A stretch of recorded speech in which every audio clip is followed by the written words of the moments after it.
She implored, "Please just come back," with her voice shaking and tears flowing down her cheeks. I made a mistake a year ago when I caught her cheating and left without saying a word, offering no explanations or arguments, just silence.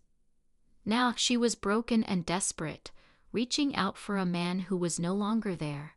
The man she had betrayed had moved on, and in his place stood someone who had already moved on. She wanted forgiveness, but what she really wanted was the life she had destroyed, and I wasn't going to give it back. We met in an ordinary way at a small gathering through mutual friends, but there was something extraordinary about the way she made me feel. She had this effortless charm, a smile that could disarm even the coldest heart, and eyes that seemed to hold a universe of promises. She was magnetic, the type of person who could walk into a room and make it feel like everything revolved around her, and to me, it did. We clicked right away, like pieces of a puzzle falling into place, and conversations flowed easily. Before I knew it, she wasn't just a part of my life. She was my life. We had spent hours talking about everything, from our childhood dreams to the places we wanted to visit. It felt like fate, like the universe had written our story long before we met, and our relationship was like a dream, creating memories in every corner of the world, from quiet nights to impromptu road trips. Under the stars, she was more than just my wife. She was also my closest friend, my confidant, and the person I trusted the most. We joked together, whispered secrets in the dark, and created a life full of timeless moments. I believed we would never break, but forever has a way of disintegrating without warning or alarm. Missed calls are the first little things.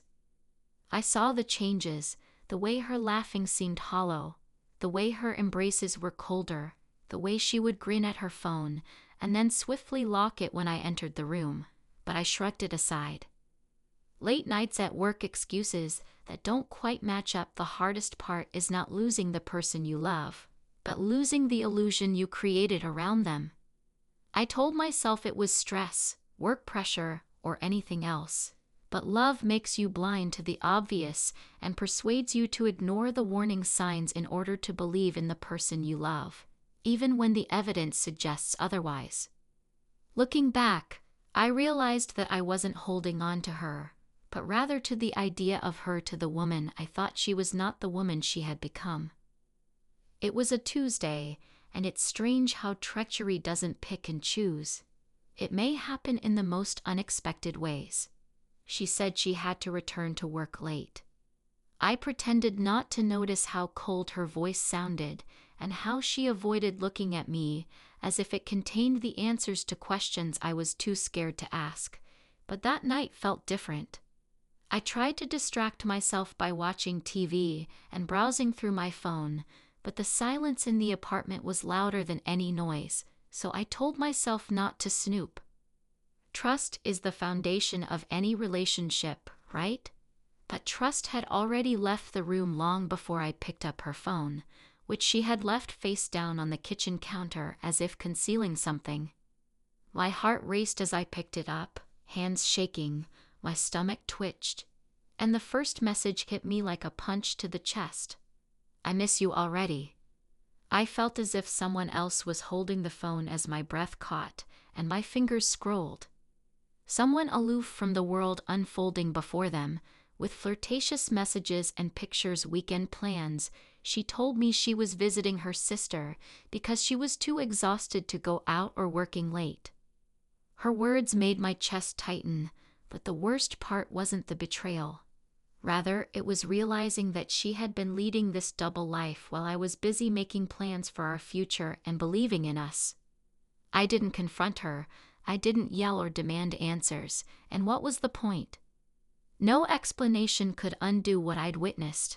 So I quietly put the phone down, walked to our bedroom, and packed a small bag.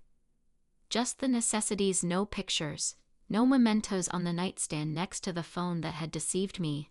I placed my wedding ring. She probably thought I would be sleeping when she returned home hours later, but I had already left. My absence and walking away were simple. It was the stillness that followed that almost destroyed me. There was no message, no farewell, just an empty place where I used to be, and in that silence, I left her with something louder than any words I could have uttered.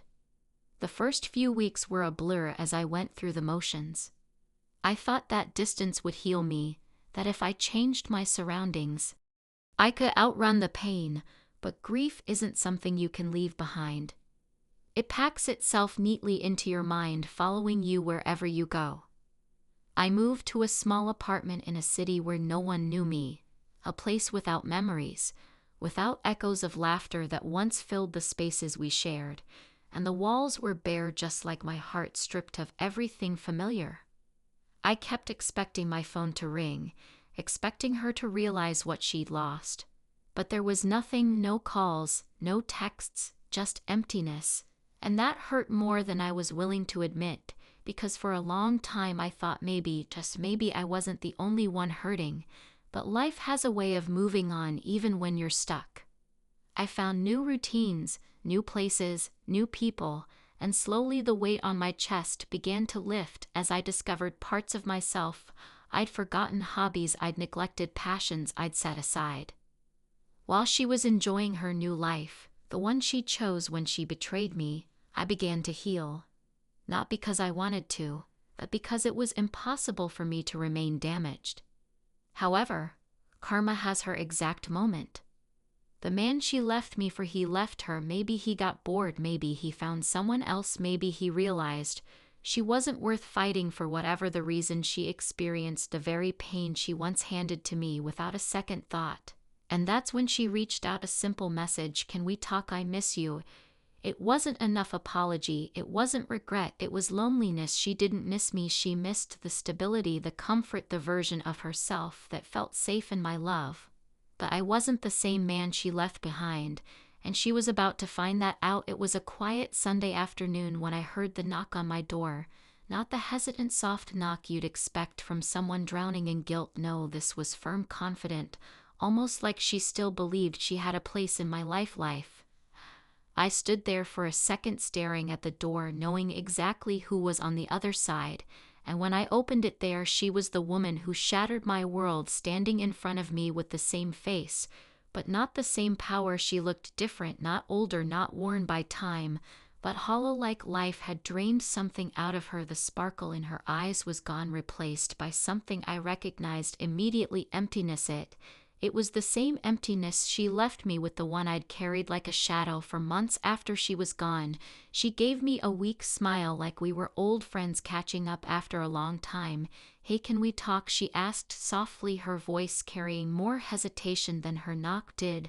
Without a word, I stepped aside and let her in, not because I owed her anything, but because I wanted to see what story she'd tell herself. This time she sat on the edge of the couch, fidgeting with her hands, like she was trying to hold herself together.